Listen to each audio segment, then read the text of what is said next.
Huawei is very dangerous. Rarely does a country go to war with a private company. We have met the enemy, and it is Huawei. We're not going to do business with Huawei. Huawei represents a national security risk.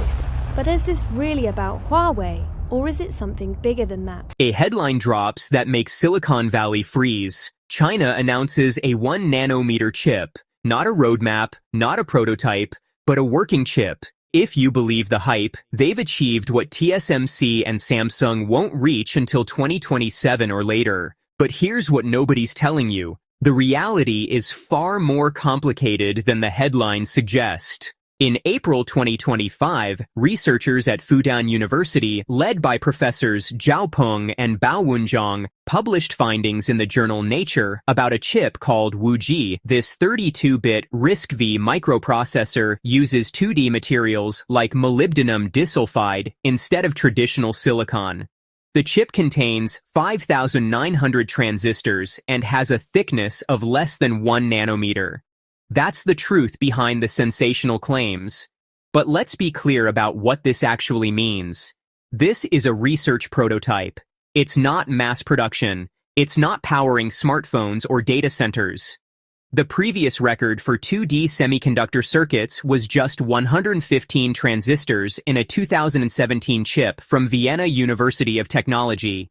So yes, Fudan's achievement is impressive. A 51 times improvement in transistor count, but it's laboratory science, not industrial revolution. The same team also developed POX, a flash memory device that writes data in 400 picoseconds, roughly 25 billion operations per second. That's genuinely groundbreaking speed. They achieved a 94.3% yield rate on their hybrid 2D silicon chip. These are real accomplishments, but they're happening in controlled academic environments, not billion-dollar fabrication plants churning out millions of chips monthly. Now, let's talk about what's actually happening in commercial chip manufacturing. TSMC began mass production of 2 nanometer chips in the second half of 2025, with yields reportedly above 60%. They're using gate-all-around transistor technology for the first time. Apple, Nvidia, AMD, and other major customers have already locked in capacity. Samsung also started 2 nanometer production in late 2025, but they're struggling. Reports indicate their yields are around 40% compared to TSMC's 60%. Their 3 nanometer yields are stuck at 50%, while TSMC achieves 90%. That 40-point difference in yield translates to billions in wasted silicon and higher costs. The current industry leader TSMC won't reach 1.4 nanometers until 2028 or later, and true 1 nanometer production isn't expected until 2030. According to their roadmap, these require high-NA EUV lithography machines from ASML. Each machine costs over $150 million and contains 100,000 parts. Only ASML makes them. China cannot buy them. Here's where the ITRS standards come in. They say a 1 nanometer node should have a contacted gate pitch of 42 nanometers and a tightest metal pitch of 16 nanometers. So 1 nanometer isn't even literally 1 nanometer. It's marketing nomenclature for a generation of chip technology. Fudan's work proves 2D materials can function at extreme scales. It shows Chinese researchers are pushing boundaries in material science. But there's a canyon-sized gap between a 5,900 transistor research chip and the billions of transistors in modern processors. Here's where China's actual progress gets interesting. SMIC, China's leading foundry, shocked the world in September 2023 when Huawei released the Mate 60 Pro smartphone powered by the Kirin 9000S chip. Tech Insights confirmed this was a 7 nanometer chip made by SMIC using older DUV. Deep ultraviolet lithography, not EUV. That shouldn't be possible according to conventional wisdom. But SMIC used multi-patterning techniques, printing the same pattern multiple times to achieve smaller features. It requires 34 lithography steps compared to just 9 steps with EUV. The result? SMIC's 7 nanometer costs 40 to 50% more than TSMC's equivalent, and yields are below 50%. For 5 nanometers, which SMIC is reportedly developing, yields could drop to 30 to 40%. That's economically catastrophic for commercial production. But China doesn't care about profit margins. The government subsidizes these operations through the National Integrated Circuit Industry Investment Fund, known as the Big Fund. In March 2023, they injected $1.9 billion into Yangtze Memory Technologies. SMIC's capital expenditure reached $7.47 billion in 2023, a 17.6% increase from 2022. This isn't business. By 2025, Chinese foundries are expected to account for over 25% of global capacity among the top 10 mature node foundries. China's monthly wafer production capacity hits 7.6 million pieces, representing 25.6% of global semiconductor capacity. They're expanding aggressively at 28 nanometer and 22 nanometer nodes, disrupting global pricing and squeezing competitors like UMC in Taiwan and GlobalFoundries in the US. Then, in November 2025, Huawei launched the Mate 70 Air with a starting price of 4,199 yuan, equivalent to approximately $580. The device measures an impossibly thin 6.6 millimeters, earning it the distinction of being the thinnest flagship in the entire Mate series history. What's even more remarkable is that Huawei managed to pack a massive 6,500 mAh silicon carbon battery into this ultra-slim profile. The frame utilizes aerospace-grade titanium alloy, the same material choice that mirrors Apple's recent iPhone Pro models, but at literally half the cost. The display is a massive 7 inches, providing users with expansive visual real estate that exceeds the iPhone 16 Pro Max's 6.9-inch display and the Samsung Galaxy S24 Ultra's 6.8-inch screen. The app situation tells another remarkable story. When Google Play became unavailable, pessimists predicted users would abandon Huawei phones in droves. Instead, Huawei's app gallery now serves 580 million monthly active users. Major developers are racing to ensure their apps work perfectly on Harmony OS, with over 50 AI-powered applications already integrated into the system. Meanwhile, SMIC continues grinding forward. They're making 7-nanometer chips work without EUV, albeit expensively and inefficiently. They're pushing toward 5 nanometers. Reports suggest they've achieved it using self-aligned quadruple patterning, though commercial products haven't appeared yet. Every chip SMIC produces under sanctions is a statement.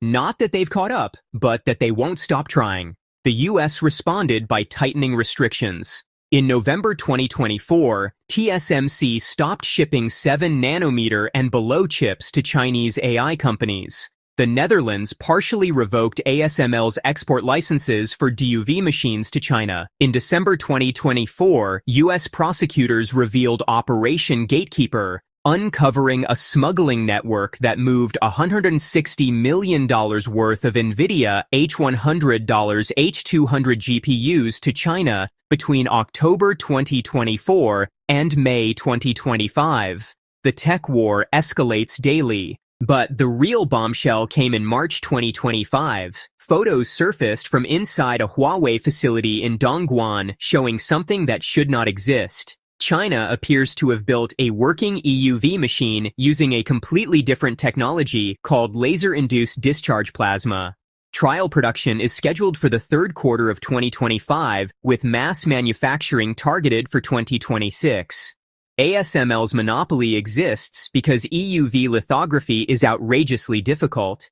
The machines use light with a wavelength of 13.5 nanometers to etch circuits onto silicon wafers. That is 5,000 times smaller than a human hair. To generate this light, ASML fires a 30-kilowatt laser at microscopic tin droplets flying through a vacuum chamber at 50,000 times per second. When the laser hits the tin, it creates plasma hot enough to emit EUV radiation. The entire process requires over 100,000 parts from 800 global suppliers, including Zeiss lasers from the United States and Zeiss optics from Germany. ASML spent over 20 years and billions developing this technology, and they are the only company that has successfully commercialized it. But China responded with the largest technological mobilization in history. Between 2022 and 2024, Beijing funneled over $75 billion into domestic semiconductor development through state banks and sovereign wealth funds. More than 50,000 engineers were reassigned from companies like Huawei and CMEIC to classified research facilities. Satellite imagery revealed dozens of new chip fabrication plants rising across Shanghai, Shenzhen, and other cities. The breakthrough came from an unexpected direction. While ASML uses laser-produced plasma technology requiring massive lasers and complex control systems, Chinese researchers at Harbin Institute of Technology developed an alternative called laser-induced discharge plasma. Instead of directly hitting tin droplets with high-power lasers, the LIDP approach vaporizes tin between electrodes, then converts it to plasma through high-voltage electrical discharge. The result is the same 13.5 nanometer wavelength EUV radiation, but achieved through a simpler, smaller, and potentially cheaper system that reportedly consumes 40% less power than ASML's approach. Photos posted on social media by industry sources in March 2025 showed optical interferometers and assembly equipment at Huawei's Dongguan facility. Chinese text on the machinery identified it as an EUV lithography objective lens assembly from the Chongqing Institute of Optics. Multiple sources confirmed that trial production is scheduled for the third quarter of 2025, with mass manufacturing targeted for 2026. The technical challenges remain enormous. Current LIDP prototypes produce between 50 and 100 watts of EUV power, but commercial lithography requires at least 250 watts for viable manufacturing throughput. ASML's latest machines produce over 500 watts. The Chinese system also faces bottlenecks in multi-layer mirrors, photomasks, and photoresists, all areas where Western suppliers maintain significant leads. But here's what Western analysts keep missing. China does not need to build a better machine than ASML. They just need one that works well enough for domestic needs. China represents 30% of global semiconductor demand and has a massive captive market.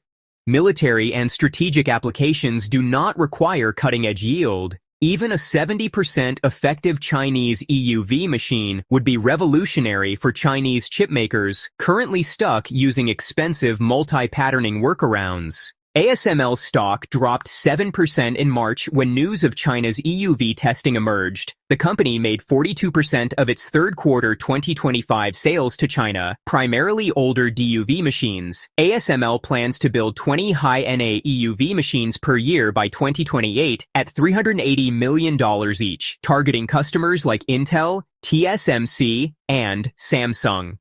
If China develops its own alternative, that calculus changes dramatically. The global semiconductor industry is splitting into two parallel ecosystems. The Western alliance continues with ASML machines at TSMC foundries making chips designed by NVIDIA, Apple, and AMD.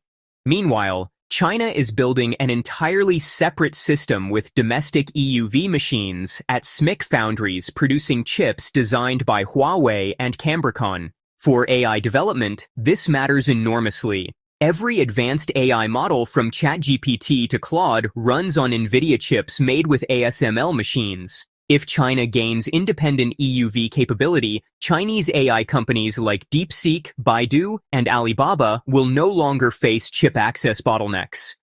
The United States loses its primary leverage over Chinese technological advancement, and AI development becomes truly global. Western analysts predicted China would need a decade to reach 7 nanometer production. Yet, Huawei shipped 7 nanometer chips in the Mate 60 Pro by 2023. China consistently exceeds Western expectations by finding alternative paths to the same goals. ASML's monopoly lasted 20 years because nobody else tried this hard. Now, someone is trying, backed by unlimited resources and national determination. So, what's the verdict on the 1 nanometer claim? It's real in a laboratory sense, Fudan University built functioning devices at atomic scale using 2D materials, but calling this a 1 nanometer chip in the same category as TSMC's roadmap is misleading. These are different technologies, different architectures, different purposes. The race continues, and the gap, while narrowing, remains measured in years, not nanometers. The outcome will reshape not just the semiconductor industry, but the global balance of technological power for decades to come. Are we witnessing the end of Western semiconductor dominance, or is this just another chapter in the longest tech war in history? Drop your thoughts in the comments below, and if you found this breakdown valuable, hit that subscribe button, because this story is far from over.